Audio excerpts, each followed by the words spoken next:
आज हम आपको ले चलते हैं 11वीं शताब्दी में तिब्बत की पवित्र भूमि पर, जहां एक साधारण लड़के की असाधारण कहानी ने सदियों से दुनिया को प्रेरित किया है। यह है मिलारेपा की कथा। दुख, बदला, आत्मज्ञान और रहस्यमय कैलाश पर्वत की चढ़ाई की अद्भुत यात्रा। मिलारेपा का जन्म तिब्बत के क्यात्सा जिले के एक छोटे से गांव में हुआ था। उनका असली नाम थोपगा था। उनका बचपन बेहद सुखद और आरामदायक बीता था। उनके परिवार की संपन्नता और समाज में सम्मान के कारण उन्हें किसी चीज की कमी नहीं हुई। उनके पिता एक सफल और प्रतिष्ठित जमींदार थे। उन्होंने अपने परिवार के लिए हर सुख सुविधा का इंतजाम किया था। बचपन में मिलारेपा अपने माता पिता और बहन के साथ एक खुशहाल जीवन जी रहे थे। उनका गांव सुंदर और शांत था, जहां हर कोई उनके परिवार का सम्मान करता था।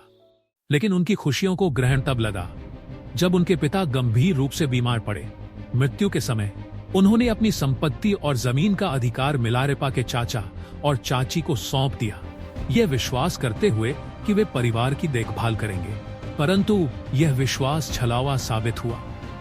चाचा और चाची ने सारी संपत्ति हड़प ली और मिलारेपा के परिवार को दास्ता और अपमान में धकेल दिया।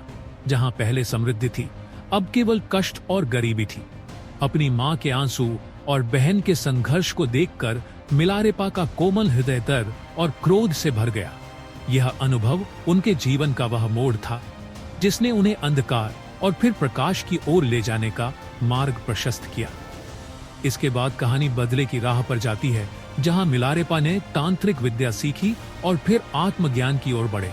अगर आप उनकी पूरी कहानी जानना चाहते हैं तो अंत तक जुड़े रहें और हमारे चैनल को सब्सक्राइब करना ना भूलें। अपनी मां के आग्रह और अपने भीतर के क्रोध से प्रेरित होकर मिलारेपा ने काले जादू की विद्या सीखनी शुरू की। उनकी शक्ति बढ़ती गई और जल्द ही उन्होंने अपने परिवार के साथ हुए अन्याय का बदला लिया।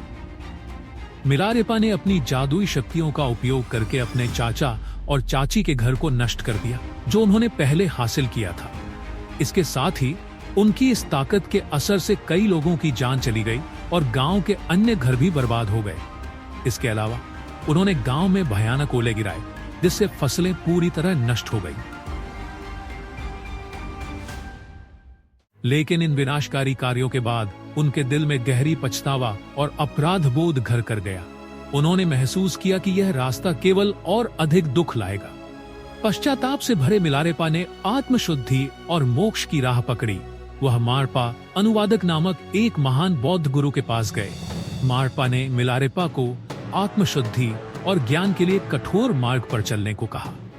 उन्होंने मिलारेपा को शारीरिक और मानसिक परीक्षा से गुजारा, जैसे पत्थरों से घर बनवाना और फिर उसे तोड़कर दोबारा बनाना।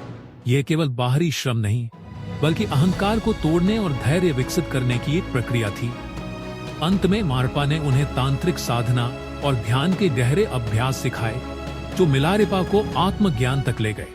अंततः उन्होंने आत्मज्ञान प्राप्त किया और अपने जीवन को दूसरों को सिखाने और प्रेरित करने में समर्पित कर दिया।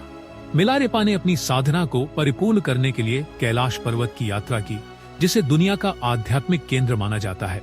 वहां उनकी मुलाकात नारो बंचुंग नामक एक प्रतिद्वंद्वी योगी से हुई। दोनों ने यह तय किया कि जो कैलाश पर्वत की चोटी पर पहले पहुंचेगा, वही इसका आध्यात्मिक अधिकार रखेगा। नारो ने अपने जादुई औजारों का उपयोग किया, जबकि मिलारेपा ने केवल अपने ध्यान और आध्यात्मिक शक्ति पर भरोसा किया। कैलाश पर्वत की चढ़ाई की यह प्रतिस्पर्धा आसान नहीं थी। यह अत्यंत कठिन और लगभग असंभव मानी जाती थी। नारो अपनी जादुई साधनों का उपयोग करते हुए धीरे धीरे कैलाश पर्वत की ओर चढ़ रहे थे। जब नारो लगभग चोटी तक पहुंचने ही वाले थे, तभी उन्होंने एक तेज चमकती सूर्य किरण को अपनी ओर आते देखा। यह प्रकाश धीरे धीरे चोटी पर फैल गया और उसमें से मिलारेपा की छवि उभरी। वह पहले से ही वहां ध्यान की मुद्रा में बैठे हुए थे। यह उनकी आत्मशक्ति और सत्य के साथ गहरे जुड़ाव का अद्भुत प्रमाण था। मिलारेपा ने अपनी विजय को अहंकार का विषय नहीं बनाया। उन्होंने सिखाया कि आत्मज्ञान का अर्थ दूसरों पर प्रभुत्व जमाना नहीं, बल्कि ब्रह्मांड के साथ सामंजस्य स्थापित करना है। तिब्बती बौद्ध परंपरा में इसे ब्रह्मांड का आध्यात्मिक ध्रुव माना जाता है, जबकि हिंदू धर्म में यह भगवान शिव का निवास स्थान है जो ध्यान और शांति का प्रतीक है। मिलारेपा ने कैलाश पर्वत की रहस्यमयी और आध्यात्मिक ऊर्जा को महसूस किया और सभी को चेतावनी दी कि यह यात्रा केवल भौतिक चढ़ाई नहीं बल्कि आत्मा की परीक्षा है। उन्होंने कहा, कैलाश का मार्ग केवल उन्हीं के लिए है जो अपने भीतर की शुद्धता और सच्चाई को पाने के लिए तैयार है। बिना सच्चे इरादे के यह यात्रा केवल एक भ्रम बनकर रह जाएगी। कैलाश पर्वत से लौटने के बाद वे तिब्बती बौद्ध धर्म के एक महान संत बने, जिनकी शिक्षाएं और भिक्षुणी गीत आज भी प्रेरणादायक माने जाते हैं। मिलारेपा की कहानी आत्म सुधार और आध्यात्मिक उन्नति की प्रेरणा देती है। मिलारेपा की कहानी केवल एक योगी की नहीं बल्कि आत्म परिवर्तन और शुद्धि की एक प्रेरक गाथा है। यह हमें सिखाती है कि आत्मज्ञान की राह दूसरों से प्रतिस्पर्धा में नहीं बल्कि भीतर की शांति और करुणा में है।